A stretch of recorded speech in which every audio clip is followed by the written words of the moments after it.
اور اگر وہ اس کا اعادہ کریں، وہ اپنی روش برقرار رکھیں، جاری رکھیں مخالفت، تو اگلوں کے بارے میں سنت الہی گزر چکی ہے۔ سابقہ اقوام ان کا تذکرہ ہو چکا، اللہ تعالیٰ کی سنت کیا تھی۔ ایک وقت آتا ہے کہ پھر انہیں عذاب ہلاکت سے دوچار کرنا ہوتا ہے۔ وَقَاتِلُوهُمْ حَتَّى لَا تَكُونَ فِتْنَةٌ، اور اے مسلمانوں جنگ کرتے رہو یہاں تک کہ فتنہ و فساد بالکل ختم ہو جائے۔ اور فتنہ جو ہے وہ ہمارے دین کی اصطلاح میں جو بھی ایسی صورتحال ہو جس میں اسلام پر، دین پر، ایمان پر کاربند رہنا مشکل ہو جائے، یعنی کوئی طاغوتی نظام، غیر اللہ کا نظام، ظاہر بات ہے کہ جیسے ہے غیر اللہ کا نظام ہمارے پاس ہے اس وقت پاکستان میں جو ہم نے اپنایا ہوا ہے۔ ایک شخص چاہے کہ سود سے بچے، کیسے بچے گا؟ ایک شخص چاہے کہ میں اس وقت جو ہے وہ دیانت اور امانت پر قائم رہوں، اس کے لیے کتنی بڑی بڑی آزمائشیں ہیں۔ تو جو بھی طاغوتی نظام ہے، اللہ کے سوا جو بھی نظام بنے گا، سسٹم آف لائف، وہ فتنہ ہے، وہ فساد کی شکل ہے، چاہے بظاہر تمہیں نظر آتا ہو کہ بڑی ترقی ہے، بڑی سویلائزیشن ہے، بڑا تمدن ہے، بڑی تہذیب ہے، وہ ہے نرا فتنہ، فساد۔ وَيَكُونَ الدِّينُ لِلَّهِ، اور یہ جنگ جاری رہے گی جب تک کہ کل دین، تمام نظام اطاعت، پورا سسٹم، اجتماعی نظام اللہ ہی کے لیے نہ ہو جائے، اللہ کے تابع نہ ہو جائے۔ اور لفظ فتنہ سے میں ذہن میں آ رہا ہے کہ اس کو بھی بیان ضرور کر دیا جائے کہ یہ جو نیو ورلڈ آرڈر ہے وہ اس وقت کا سب سے بڑا فتنہ ہے، طاغوتی نظام۔ اب بظاہر یہ انسان کی ترقی کا، ایوولوشن کا، تہذیب و تمدن کے ارتقاء کا نقطہ عروج ہے اس وقت امریکہ کا نظام، اور اب وہ نیو ورلڈ آرڈر کے نعرے کے ساتھ آیا ہے، لیکن اس کی جو باطنی حقیقت ہے وہ کھل کر سامنے آ رہی۔ کیا ہے وہ؟ تو جنگل کا قانون ہے، جس کی لاٹھی اس کی بھینس، نہ کوئی اصول، نہ کوئی ضابطہ، نہ کوئی اخلاق، نہ کوئی عدل، نہ انصاف۔ جس کو چاہیں سفید کہیں، کالے کو سیاہ کہیں، سفید کہیں اور سفید کو کالا کہیں۔ دہشت گردی کی وہ جو چاہے تعریف کریں، آپ کے نزدیک دہشت گرد کچھ ہو، جو تعریف وہ کریں گے اس کے مطابق انہوں نے جو ہے وہ اپنا ایکشن اس کو بروئے کار لانا ہے، اور آپ بھی سر جھکا کے ان کے پیچھے جو ہیں وہ اسی طریقے سے ان پر عمل کریں گے۔ مخلص مومنین، مجاہدین دور دور سے آئے ہوئے، رشیا کے خلاف جہاد میں حصہ لیا، اب وہ سب دہشت گردوں کی فہرست میں ہیں، اور ہماری حکومت جو ہے ان دہشت گردوں کو پکڑ پکڑ کر حوالے کر رہی ہے ان کے۔ یہ جنگل کا نظام ہے، اس میں کوئی عدل، کوئی انصاف نہیں، یہ فتنہ ہے بدترین۔ تو جتنا یہ اوپر گیا ہے اتنا ہی اس کا فتنہ ہونا ظاہر ہو رہا ہے۔ وہ جو اقبال نے کہا تھا کہ چہرہ روشن اندرون چنگیز سے تاریک تر۔ تو جب تک یہ فتنہ و فساد بالکل ختم نہیں ہو جاتا، مسلمانوں کی جنگ جاری رہے گی۔ مسلمانوں کو یہ پتہ نہیں ہے، انہیں پتہ ہے کہ یہ مسئلہ ہے، اور وہ لہٰذا وہ جو بھی عناصر ایسے ہیں جن کے ذہنوں میں یہ تصور ہے اسلام کا ہر کی ڈائنامک، سب سے پہلے تو ان کو کچلنا پیش نظر ہے، اور پھر جن کے جو نام کے بھی مسلمان ہیں وہ بھی بچنے کے نہیں ہیں۔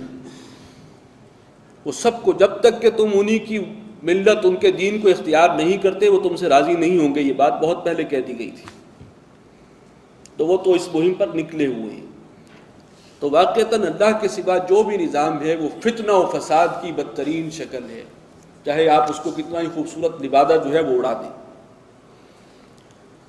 فَإِنِ انْتَهَوْا، تو اگر وہ باز آ جائیں، فَإِنَّ اللَّهَ بِمَا يَعْمَلُونَ بَصِيرٌ، تو جو کچھ وہ عمل کرتے ہیں اللہ اسے دیکھتا ہے۔ وَإِن تَوَلَّوْا فَاعْلَمُوا أَنَّ اللَّهَ مَوْلَاكُمْ، اور اگر وہ بات نہ مانیں، توبہ نہ کریں، قائم رہیں اپنے کفر پر، تو اے مسلمانوں جان لو اللہ تعالیٰ تمہارا مولا ہے، پش پناہ ہے، سپورٹر ہے، تمہاری بیک پر ہے۔ نعم المولا و نعم النصیر، اور کیا خوب ہے وہ حمایتی اور کیا ہی عمدہ ہے وہ مددگار۔ یعنی کفر کی کل قوت بھی اب اگر تمہارے خلاف آ جائے تو تمہیں اطمینان ہونا چاہیے کہ تمہاری پشت پر soul supreme power of universe ہے، وہ مولا ہے تمہارا۔ اور سورہ آل عمران میں ہم پڑھ چکے ہیں، اللہ کا وعدہ ہے کہ ان تنصروا اللہ ان ینصرکم اللہ فلا غالب لکم، اگر اللہ تعالیٰ تمہاری مدد پر آ جائے، تمہاری پشت پر آ جائے،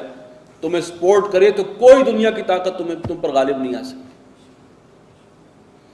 لیکن یہ ہے کہ ایمان ہو، یقین ہو، اللہ پر بھروسہ ہو، توکل ہو، اور پھر اس ایمان اور یقین کا اظہار عمل سے اور رویے سے بھی ہوتا ہو تو پھر واقعی اللہ سپورٹ کرے گا۔ وَاعْلَمُوا أَنَّمَا غَنِمْتُم مِّن شَيْءٍ، اب یہ 10واں پارہ شروع ہو رہا ہے اور اس پہلی آیت میں اب ذکر ہو رہا ہے مال غنیمت کا اور اس کی تقسیم کا۔ وَاعْلَمُوا أَنَّمَا غَنِمْتُم مِّن شَيْءٍ فَأَنَّ لِلَّهِ خُمُسَهُ وَلِلرَّسُولِ، جان لو کہ جو بھی مال غنیمت تمہیں ملا ہے، جو کچھ بھی، تو اس میں سے 5واں حصہ اللہ کا ہے اور اس کے رسول کا ہے، خمس 1/5، وَلِذِي الْقُرْبَى اور رشتہ داروں کا یعنی رسول کے رشتہ داروں کا، وَالْيَتَامَى وَالْمَسَاكِينِ وَابْنِ السَّبِيلِ اور یتیموں کا ہے اور مسکینوں کا ہے اور مسافروں کا ہے، یعنی کل ٹوٹل مال غنیمت میں سے 1/5 الگ کر دیا جائے گا، اور وہ حق ہے اللہ کا، اس کے رسول کا، رسول کے رشتہ داروں کا، جنہوں نے رسول صلی اللہ علیہ وسلم کا ساتھ دیا ہے، جنہوں نے آپ کو سپورٹ کیا ہے، اور ان کے لیے زکوٰۃ لینا ان کے لیے جائز نہیں ہے۔ انہیں اس مال میں سے، یہ مال خمس جو ہے، جو مال غنیمت ہے، اس کا 1/5 اس میں سے ان کی مدد کی جائے گی۔ اور پھر جو بھی معاشرے کے یتیم مسکین ہیں، انہوں نے جنگ میں تو حصہ نہیں لیا، وہ شریک نہیں بھی ہوئے، لیکن یہ کہ ان کا حصہ اس میں سے اللہ تعالیٰ نے اس طور سے محفوظ کر دیا ہے۔ ان کنتم آمنتم باللہ وما انزلنا علی عبدنا، اگر تم ایمان رکھتے ہو واقعتاً اللہ پر اور اس چیز پر جو ہم نے اپنے بندے پر نازل کی تھی، یوم الفرقان، وہ فیصلے کے دن، وہ جو فتح اللہ نے عطا فرمائی تھی، یوم التقى الجمعان، جس دن کے دونوں فوجیں جو ہیں ان کی مٹ بھیڑ ہوئی اور وہ آپس میں ٹکرائی ہیں، واللہ علی کل شیء قدیر، اور اللہ تعالیٰ ہر چیز پر قادر ہے۔ یہاں پر بقیہ مال غنیمت کے بارے میں صراحت نہیں ہے کہ 1/5 تو ہو گیا اللہ کا اور رسول کا، اور حصہ جو ساری مدات معین ہو گئی، باقی جو 4/5 ہے، باقی جو 4 حصے ہیں اس میں سے وہ جائیں گے، وہ سب تقسیم ہو جائیں گے مجاہدین پر، وہ سارا مال۔ اور اس میں بھی حضور صلی اللہ علیہ وسلم نے اس کا نصاب معین کر دیا کہ جو شخص گھڑ سوار ہے، جو اپنی سواری کو بھی مینٹین کرتا ہے، اسے دگنا ملے گا پیادے کے مقابلے میں کہ جو بغیر سواری کی ہے، جو پیدل ہے۔ اس اصول پر مال غنیمت سب میں تقسیم ہو جائے گا۔ اذ انتم بالعدوۃ الدنیا، ذرا یاد کرو اے مسلمانوں جس وقت تم قریبی کنارے پر تھے، یعنی میدان بدر کا مدینہ کے حوالے سے جو قریبی کنارہ بنتا ہے اس ڈائریکشن میں تم اس سائڈ پر تھے، وہم بالعدوۃ القصویٰ، اور وہ دشمن جو ہے وہ پرلے کنارے پر تھا، والرکب اسفل منکم، اور قافلہ تم سے نیچے تھا، وہ نیچے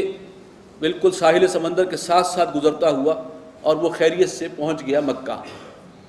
اور بدر کے مقام پر مٹ بھیڑ ہوئی۔ یہ جو پرانا راستہ پہلے جاتا تھا مدینہ کو، رابغ کے پاس سے ہو کے گزرتا تھا سمندر کے کنارے کنارے، اس راستے میں بدر کا مقام بھی آتا ہے، لیکن اب جو طریق الہجرہ ہے اس میں یہ وہ رستہ اور ہے، اور وہاں پر اب بدر جو ہے اس کی زیارت نہیں ہوتی، پہلے اس سے موقع ہوا کرتا تھا۔